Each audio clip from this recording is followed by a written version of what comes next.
એટલે આટલું બધું દાન દીધું ને પછી મનની અંદર સંતોષ થયો છે કે આ સારો પ્રસંગ કર્યો. પ્રસંગમાં સારો ચાંદલો આવે ત્યારે રાજી ન થવાય. એ તો તમે જેવો વ્યવહાર રાખ્યો હશે એવું આવવાનું. પણ તમે કેટલું દીધું છે, તમે કેટલું દઈ શક્યા છો, એનાથી રાજી થવાનું. દેવાનું એટલે અહીંયા હું કોઈ વ્યવહારની વાત કરતો નથી, અને વ્યાપાર તો થવો જ ન જોઈએ. હું અહીંયા વ્યવહારની વાત નથી કરતો અને વ્યાપાર થવો જ ન જોઈએ. પણ અહીંયા વાત થઈ રહી છે દાનની. ખળે જગને વિવાહે છે. પ્રસંગ લઈને બેસો ને એટલે એ સમયે તમને જ્યાં યોગ્ય લાગે, સારું લાગે, દેવ, ગુરુ, બ્રાહ્મણ, ભાણેજ, બેન, દેવાલય, મંદિર, પ્રાણીઓ, પશુઓ, આ બધાને તૃપ્ત કરવા જોઈએ. આને દાન કહેવાય. દયા નથી કરવાની, દાન કરવાનું છે. અને એ પુષ્ટ થાય ને એટલે પ્રસંગ તમારો નિર્વિઘ્નપણે પાર પડે. અરે એટલું જ નહીં, તમે કન્યાદાન કરવા બેઠા છો તો એ દીધેલી કન્યા માં લક્ષ્મી સ્વરૂપિણી છે. સાંજે આપણે યજ્ઞ કરવાનો છે તો એ મહાલક્ષ્મી સ્વરૂપિણીના પગલા હામા ઘરે જઈને પણ ઈ ઘરને અભરે ભરે.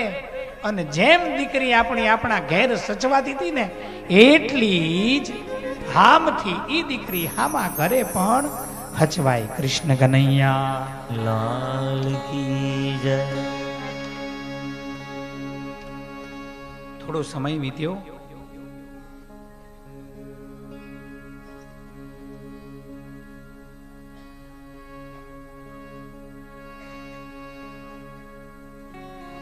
અને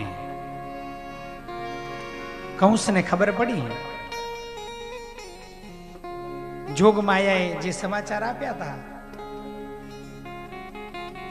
તને મારવા વાળો નજીકમાં પ્રગટી ચૂક્યો છે.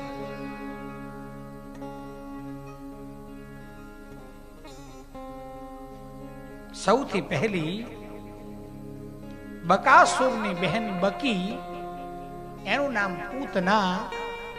એને પછી વસુદેવજીને મળવા ગયા છે નંદ બાબા. વસુદેવજીને મળ્યા એટલે કેમ છો, મજામાં? હા, બધું મજામાં છે. પણ નંદ બાબા અને વસુદેવજી મિત્રો છે. નંદઃ પથી વચઃ શૌરેર નમ્રશેતિ ચિંતયન. સુખદેવજી મહારાજ પરીક્ષિત રાજાને કહે છે, આવ્યા છો ના સમાચાર કહેતા પહેલા તરત જ વસુદેવજીએ નંદ બાબાને કહ્યું છે कि बाबा मुझे कुछ अच्छा नहीं लग रहा है, कृपया आप जल्दी से गोकुल पहुंचे, नंदगांव पहुंचो.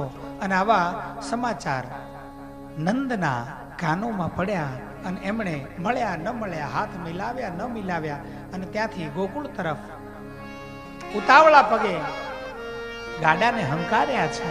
અને આ બાજુ પેલી પૂતના, જો આનું નામ શું છે ખબર છે? બકી. આ બકાસુરની બહેન છે. અને બકાસુર એટલે દંભ. જે આપણે નથી એ બતાવવાનો પ્રયત્ન કરીએ એને દંભ કહેવાય. અને એનું ઉત્કૃષ્ટ ઉદાહરણ બગલો. બગલાને જો કોઈ ધ્યાનથી જોયો હોય તો કેટલીય મિનિટો સુધી એક માછલી માટે થઈ અને એક પગ ઉભો રહે, આંખો બંધ કરીને.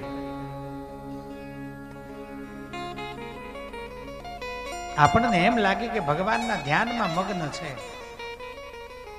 પણ એને હવે એવું મહારથ હાસિલ કર્યું છે કે કોઈને ખબર ના પડે, એ ટટ્ટાર સૂઈ જાય છે.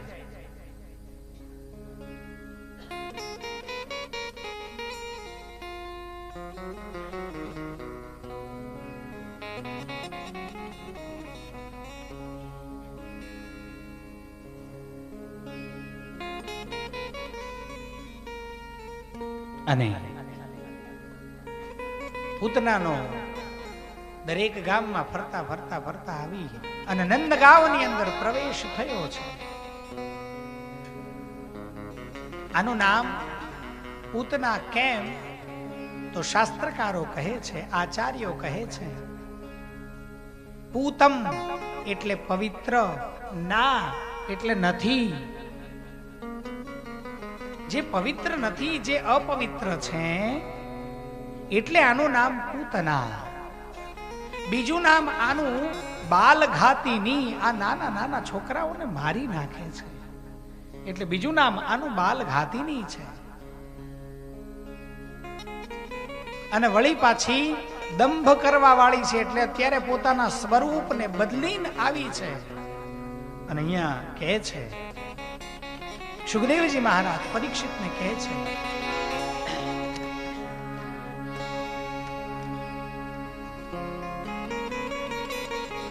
કેવું સ્વરૂપ આને ધારણ કર્યું છે ખબર છે?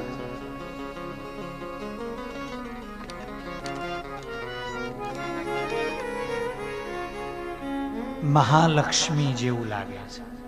એટલા બધા ઘરેણા અને વસ્ત્રો ને અદ્ભુત શણગારને સજ્યા છે.